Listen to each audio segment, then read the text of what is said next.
All right. Okay, so I'm Teresa McDonough. This is a case for teaching rhyme analogy in the English second language classroom. So when I was thinking about ideas for topics to research for this paper, I went back to kind of thinking about some of my first experiences teaching and tutoring. And one of the strategies that I had a lot of success with, in particular with this 12-year-old boy named Hank, was to teach rhyme analogy strategies. And he had so much success with this. He just thought it was absolutely wonderful that you could learn a word ending like IGHT and put all kinds of beginnings in front of that word. And so, as he put it, it was reading magic, because you had to learn one thing, and for each one thing that you learned, you got a dozen new words that you could figure out from that. So I took that idea, and I had a lot of success with other struggling readers with that idea, and I wondered if this would transfer into a second language classroom. So that's what I researched, and I came up with a lot of really good information. So we ended up with the idea that because of the inconsistent orthography of the English language, second language learners of English struggle with literacy acquisition, and direct instruction of rhyme analogy can help learners overcome the obstacles of a complex orthography. So we know within this that phonemic awareness is a really important skill for literacy development. Phonemic awareness is the ability to identify sounds, map sounds or phonemes to graphemes, letters, and manipulate those sounds and letters to encode and decode words, so to read and to spell. Phonemic awareness is directly tied to the development of literacy in any language. That's backed by decades of research. Phoneme and grapheme relationships in English, though, are not always consistent. We have some phonemes that map to multiple graphemes, like the sound k, which can come from a letter C or a letter K, or a combination of the letter C and K together. And we have graphemes that map to multiple phonemes, like when E and A together sometimes say eh in bread or E in bead. And then down at the bottom of the slide, you've got another example of several graphemes that map all to the same long E phoneme. So if the orthography of the English language doesn't follow these rules of one-to-one mappings from grapheme to phoneme that you would have in an ideal alphabetic language, where every time you see a letter, it would make the same sound. Sound mappings in the English language, though, are influenced by neighboring letters, creating multiple phonetic possibilities and seemingly incongruous results, like the infamous GH in laugh that says instead of anything that makes sense for the individual letters G and H. Inconsistent languages, like English, are known as opaque or deep orthographies. When direct decoding fails in reading these languages, you can use segmentation strategies, which is breaking words into sublexical units. This can include morphemes, which are meaning segments, syllables, or rhymes. And rhymes are the subsyllabic segment made up of the vowel or vowels and any final consonants. So then, we might wonder how this complex orthography would affect literacy acquisition. And there's several theories, beginning with the orthographic depth hypothesis, which says that the difference in orthographic depth leads to processing differences for naming and lexical decision. Readers of deep orthography, such as English, should rely less on phonetic approaches and more on lexical approaches, or meaning-based sort of word memorization approaches, because of the multiple grapheme phoneme mapping possibilities and the phonetic inconsistencies they say would make sounding out words in English too difficult. However, that was proven to be an incorrect and oversimplistic view in many subsequent studies, which showed that readers of English actually had a greater reliance on phonics and for a longer period of time than readers of shallow orthographies with those consistent one-to-one mappings. So subsequent theories were the dual route theory, which acknowledged that both phonetics and meaning can contribute to word decoding in any language and to different degrees. And then the phonological coherence hypothesis sort of extrapolated on that, saying that as you're reading a word, you're having the input, it's getting a phonetic response and also a lexical response at the same time, until eventually through sort of assimilating all of this information, the reader comes up with the correct meaning.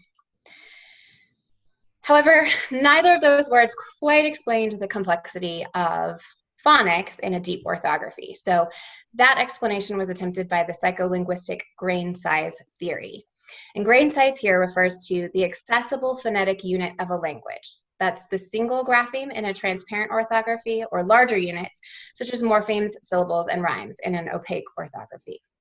When small grain sizes are inconsistent, as in English, beginning readers have to learn additional correspondences for larger orthographic units. So these might be those consistent rhyme patterns that we have in the English language. Proficient readers will utilize salient units of different grain size to meet the demand of reading in each orthography. Deep orthographies require adaptive use of strategies for various grain sizes. So essentially, readers of English will use direct one-to-one decoding when that's accurate, as well as other strategies for larger phonemic settings, such as segments, such as rhyme analogy. So we come back to the rhyme unit, which is made up of graphemes that represent the vowel and any consonants at the end of a word. And you've got a chart there on the left with several examples. So normally developing readers of English develop onset rhyme awareness, which is the ability to implicitly recognize and apply the patterns of repeated rhyme sequences, such as the IGHT, when decoding new words. And we learn to do this without really thinking about it for normal readers. But disabled readers often fail to recognize such patterns and require additional instruction to be successful readers. Rhyme analogy is important in English because the rhyme is the level at which the English orthography has the greatest consistency of sound and letter correspondences. In fact, nearly 500 primary level words can be derived through only 37 rhymes, which is pretty amazing if you think about it. Studies have shown that rhyme awareness is indicative of successful reading in English as well. So then, what do we do with that information? Well, we can teach our kids through direct instruction. There's lots of studies that support direct instruction of various phonics strategies in classrooms with entire groups of students, and particularly with struggling readers. Several of these studies here studied disabled readers and direct instruction of rhyme analogy specifically, and these showed fantastic results as far as weak readers improving both within the study and then extrapolating those results to standardized test scores outside of many of these studies as well. So that with rhyme analogy training, many of these lower scoring readers actually were able to advance to levels similar to their normally reading peers. One of the studies, the Kyle Kujala Richardson and colleagues study there towards the bottom used computer-based instruction to demonstrate the effectiveness of rhyme analogy with a game called Graphogame Rime. And students who played this game were able to practice applying rhyme analogies, and through the end of their study period, they were able to then apply that information that they had learned through the game to decoding new words. A really interesting study for me in particular is this last one here by Elward and colleagues, which used fMRI technology to map brain activity of normal and dyslexic readers. And they found very distinct differences in the brain mappings between regular readers decoding words and dyslexic readers decoding words. So one group of the dyslexic readers was instructed in rhyme analogy strategies, and then they were retested, and both their written decoding skills were much closer to those of their peers, and their fMRI scans also showed that their brains mapped differently after learning this strategy. The brain mapping of the dyslexic students who received the rhyme analogy training after the training mapped much more closely to the brains of the normal readers. So then, can we transfer this information that we know that rhyme analogy training is an effective tool for struggling readers in English? Can we transfer this to a second language classroom? And there's a lot of reasons why we would attempt to do this. First of all, we know that English is a difficult language to learn, to read in.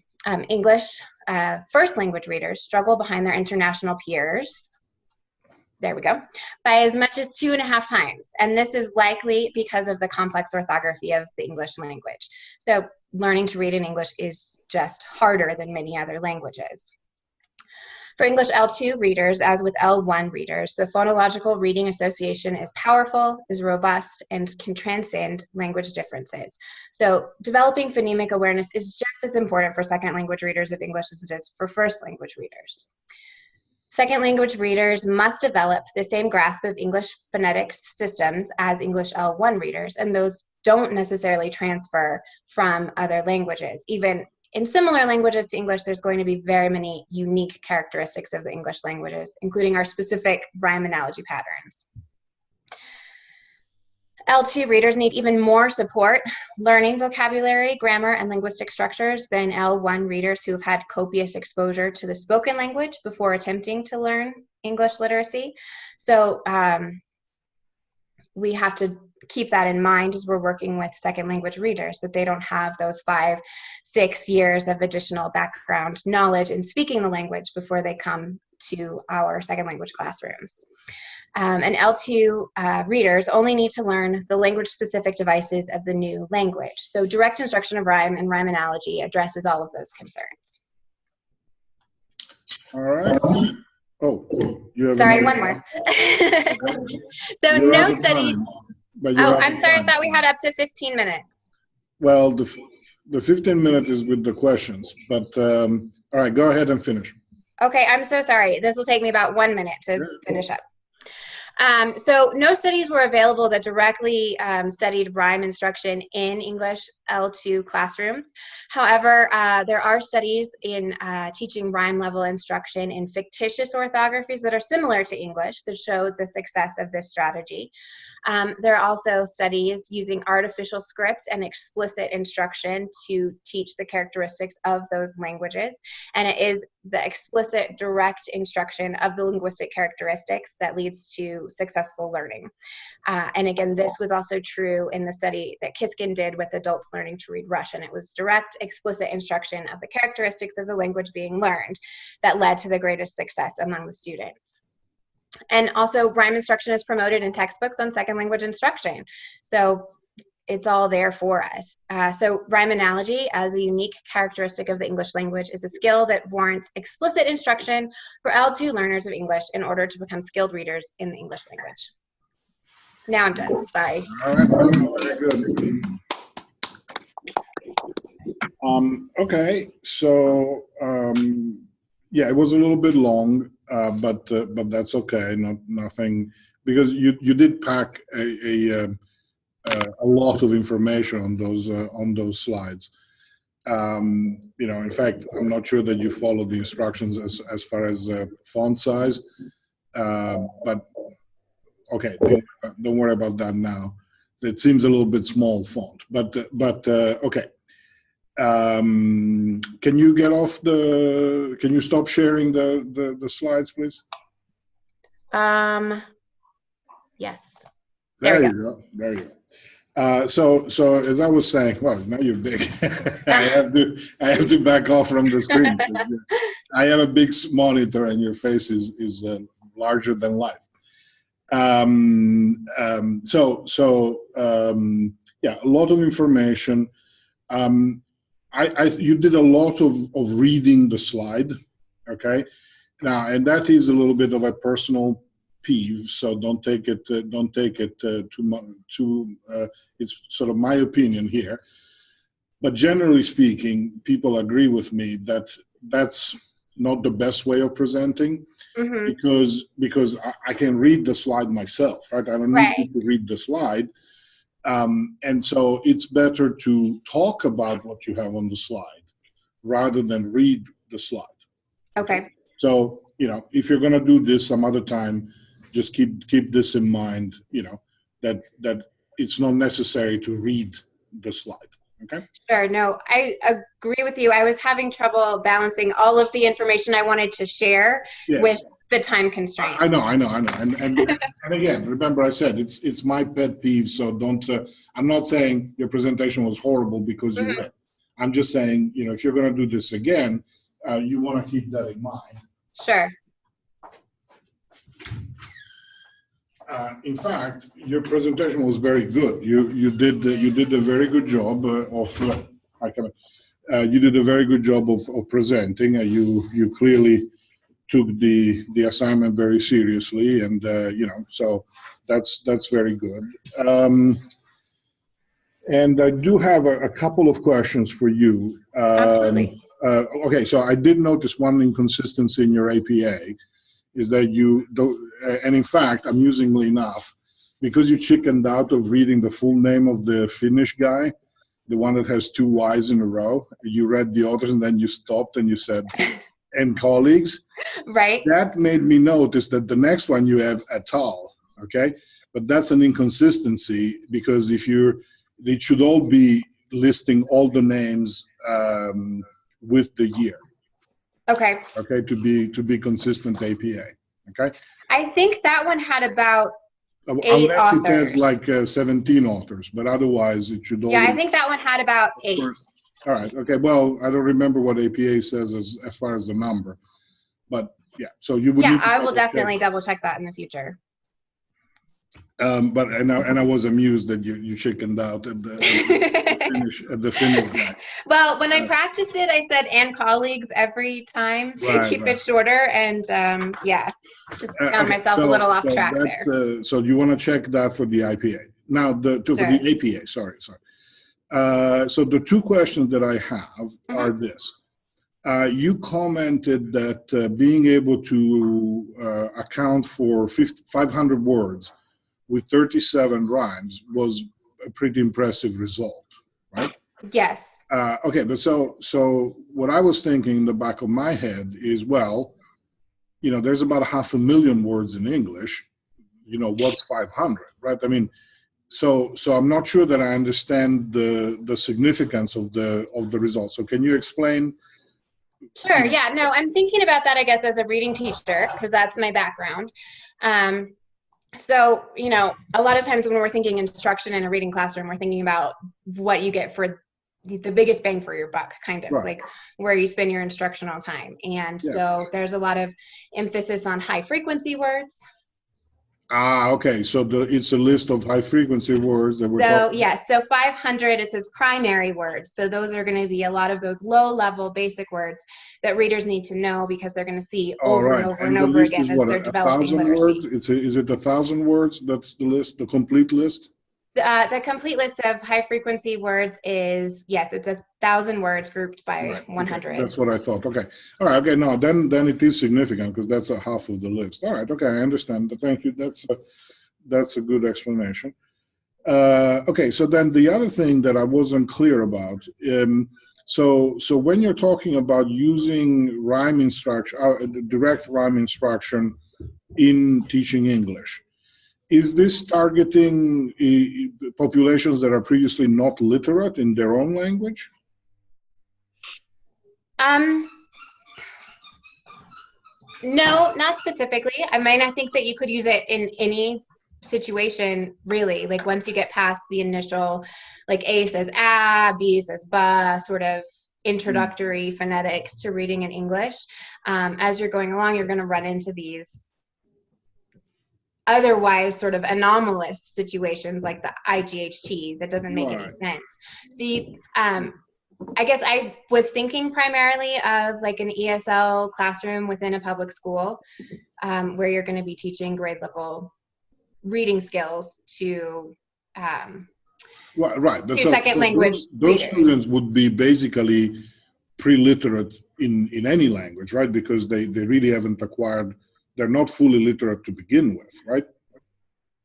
I mean, so okay, let's change. Okay, so like my situation. So let's say that you had adults, right? A bunch of people like my age, right? And that are already literate in like Russian or something like that, right?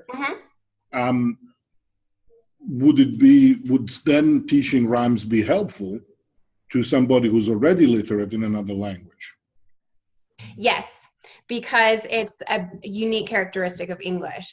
Some languages are so consistent, like say Spanish, that's so consistent in its phonemic and graphemic correspondences. They don't have this additional depth of orthography that they have to learn.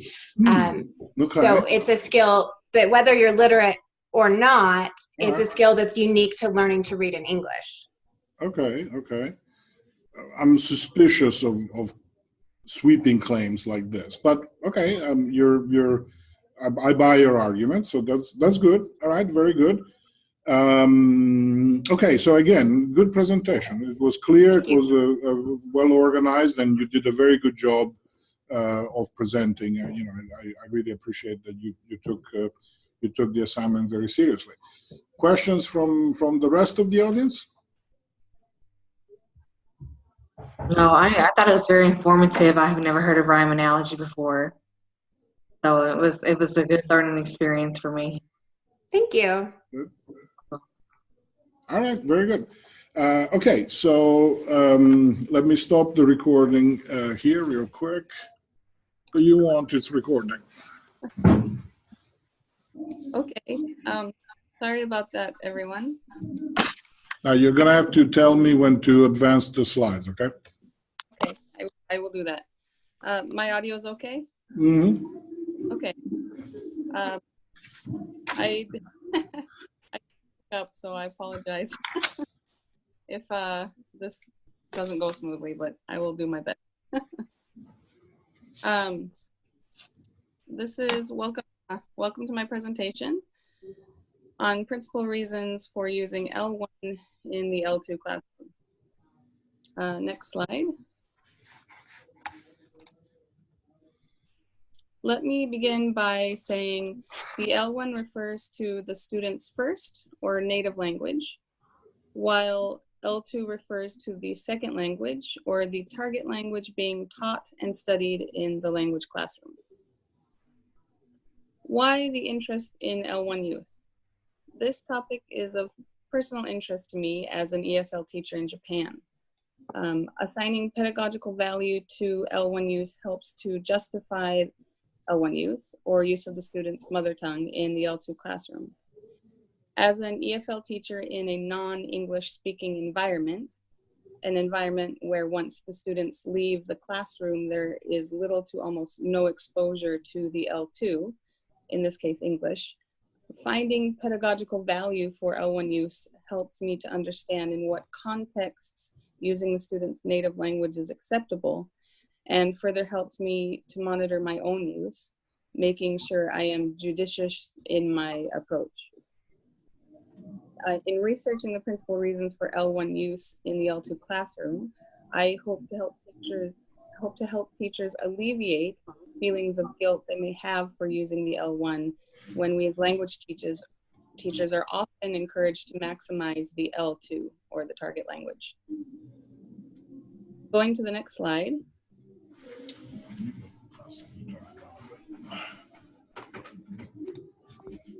In the field of second language acquisition, there is an ongoing debate as to whether use of the L1 hinders students from or helps them learn their L2.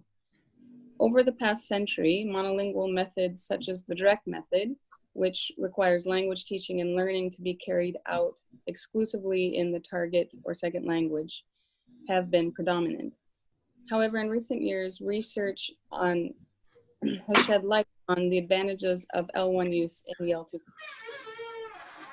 Many scholars now see the role of the L1 as a scaffolding tool to help students comprehend and learn their second language. On the other end of the spectrum, teachers must take care not to allow overuse of the student's mother tongue, as it decreases opportunities for L2 exposure as well as authentic language input and output. Going on to the next slide. So what are the reasons for using L1 in the L2 class? Upon review of the representative literature, there are three reasons, according to both teachers and students, for using the L1 in the L2 classroom. They are task explanations and classroom management, grammar instruction and vocabulary translation and comprehension, and reducing effective barriers and building rapport between teachers and students. Next slide, please. In regards to task explanations and classroom management, the L1 can be to set up a difficult or explain how to do an activity. Using the student's native language to give task instructions can aid in comprehension and prevent confusion. L1 use also helps to keep the task moving forward. Valuable time is often wasted when students are confused or do not understand the instructions. Likewise, classroom management is also more efficient when teachers use the student's mother tongue to explain concepts such as grading policies or even homework assignments. The L1 can also be an asset when maintaining order. This includes discipline, an important aspect of any classroom. Using the student's native language to make reprimands ensures that students know the discipline isn't real. This further aids in maintaining ongoing disciplined behavior. Going on to the next slide. The L1 can also be used to provide clarity and aid comprehension related to grammar and vocabulary. When students are allowed to use their native language, they often have an easier time producing and understanding difficult grammar forms. This is often connected to meta-language, or the use of grammatical terms to discuss and comprehend grammar. For example, students may use meta-language in their L1 to help each other understand difficult grammatical explanations in their L2. Teachers often find that using learners' native language also guarantees comprehension of new grammar forms. In the same way, vocabulary is also often translated to guarantee comprehension. Students with low proficiency levels are often more comfortable when new words are introduced and defined in their native language. Some teachers also express an interest in vocabulary translation for the sake of efficiency. Time management appears to be a considerable factor when justifying the use of the L1, both here with grammar and vocabulary support, and in the previous issue of task management, task instruction, and classroom management. Going on to the next slide. Slide 7. Yep. In the context of effective barriers and building rapport, the L1 can be used to help reduce anxiety and stress associated with learning a foreign language. With less anxiety and stress, students break down effective barriers and can be more productive and successful language learners. Use of the L1 can also make the students more comfortable discussing personal matters. Students often feel use of their native language helps alleviate negative feelings, and with that stress and anxiety removed, the learning environment becomes more enjoyable. Additionally, some scholars found that students believe that their L1 promotes confidence, which is conducive to a positive learning environment. Finally, teachers often use the student's mother tongue for humor as a way to motivate and engage students. In this way, they hope to build rapport with their students and in turn create a learning atmosphere that is more enjoyable. Going on to slide 8. Suggestions for further research include exploring the teacher as an L2 model through his or her use of the student's native language. When a teacher with multiple language capabilities employs the L1, they serve as an example of what the students might hope to achieve through their own L2 learning. And this is personally the case for me, where I am in a non-English speaking environment in Japan teaching English, and I use my L2, which is Japanese, to connect with the students in their L1, which is Japanese. So this could provide further justification for L1 use. Another suggestion for further research is to examine student motivation.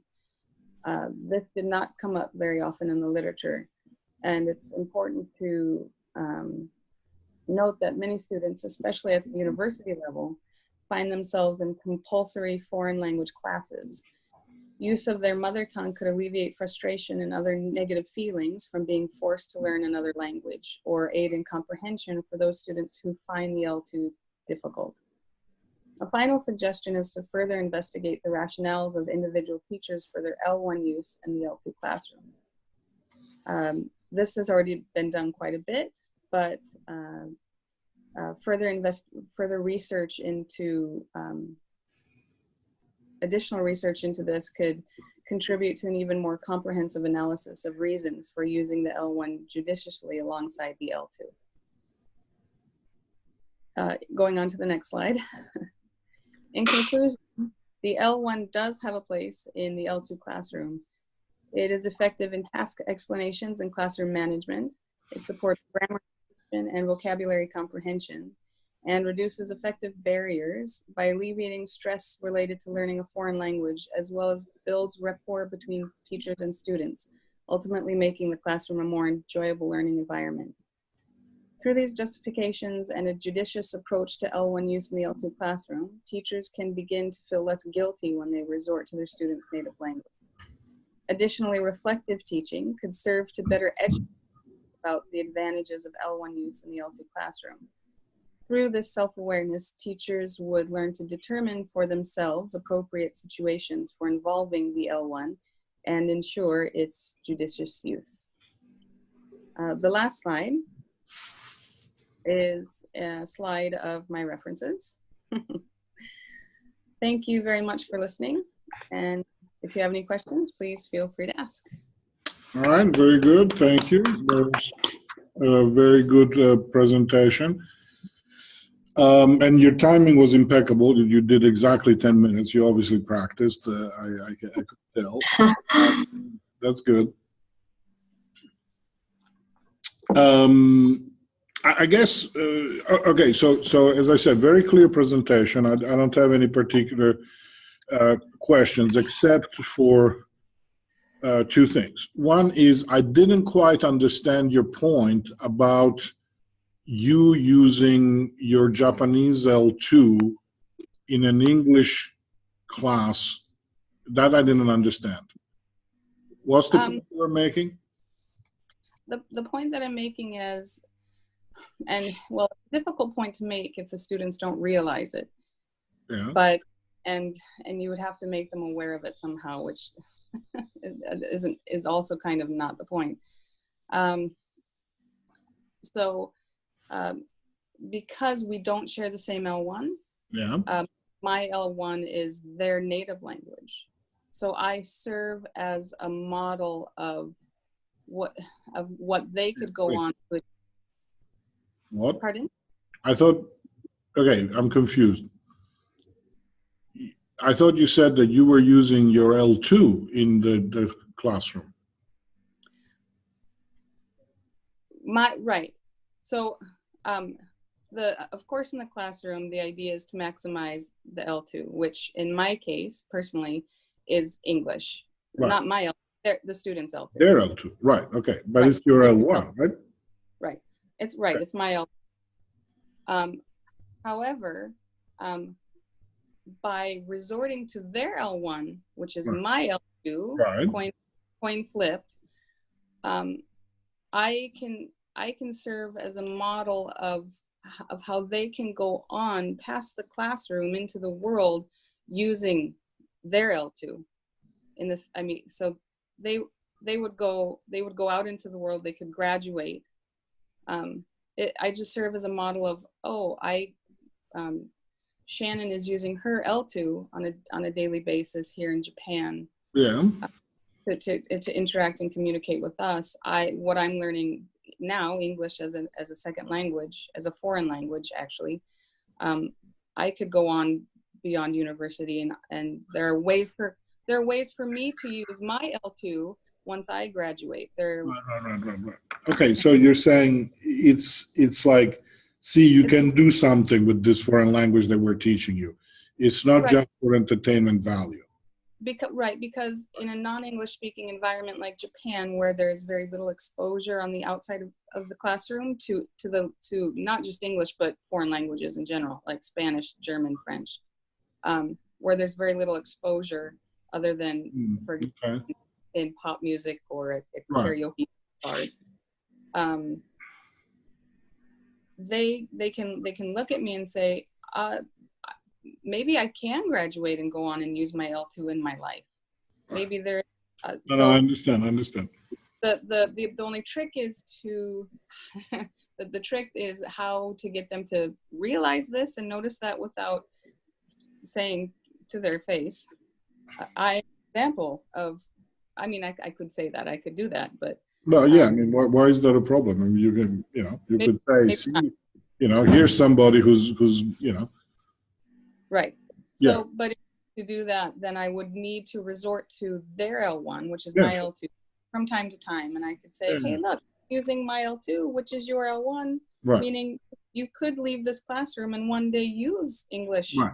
Well, of course, and that presupposes that your L2 is good enough to say that, right? I mean, right? I mean, Yes, I do, and I admit the reason that this research came about and that I was interested in it is because I have these horrible feelings of guilt, and I wanted to be able to say, maybe there are times when I don't need to feel guilty about it, and maybe if I reflect on my own teaching, if I learn enough about it, that I can learn to use it judiciously and at the appropriate times and the appropriate amounts, so that I'm still maximizing the L2 for my students. right.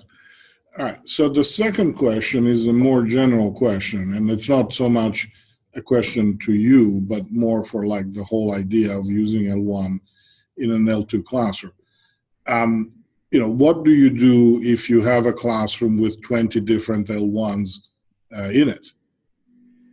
Right? I mean, like, for example, in the schools in California, they have children from all over the world in the classroom. And so you don't have a shared L1 to fall back on. Right. And this is where, as I began to do, as I began to get deep into my paper and revisions, I found that my topic is still too broad, and that it doesn't fit for all teaching situations. Right. And so I actually, if I were to step back and reevaluate and do this again, I would actually need to, my thesis needs to be a bit narrower. Right. Okay, well, I mean, and if you decide that you want to pursue this further, then there you go. That's a valid thing. All right, questions from the audience or here? Well, I'm kind of wondering if you addressed it all, sort of like Dr. Tardo mentioned, in a mixed group, or if any of your research sort of shed light on having a mixed class. As I've had just teaching in a normal American classroom, I found where I had students who spoke Spanish and Korean and Farsi. In my normal, this wasn't even in an ESL classroom, this was just in a normal 8th grade language arts class where I was supposed to be teaching on grade level subjects. And so my solution was just to put them in groups where they could help support each other. They all kind of sat together in their little pods in the classroom. But I'm curious, in a situation where you do have a mixed group, if you came across anything that you found particularly helpful in your research. Actually, in most of my research, I'm trying to think of where there was that kind of mix. And I think that almost everything that I've read through, actually, students share an L1, or it's not mentioned. I think your solution to group them together is really good. You just have to monitor them for, don't let them get away with overusing it or using it out of the appropriate context. So yeah, no, mixed classes, actually, now that you mention it, nothing that I read in all of the literature discusses when they come from that kind of variety of languages. They have that kind of background, which is why I'm now realizing, as I get further and my paper's finished, but now I'm trying to revise it, and I realize that this is way too broad still. Right. No, I had a similar experience in my research. It seemed like every time I learned something, I found 5 more questions. So every answer that I got, it would send me off in tangents, and that means the research is working. Yeah, I think, I have ideas for papers to write for the next decade of my life, I think. Fantastic. So. Very good. Then my job here is done. Right? Excellent. All right. Any other questions, anyone? All right. Okay. Very good. So then let me stop the recording here, which very helpfully went.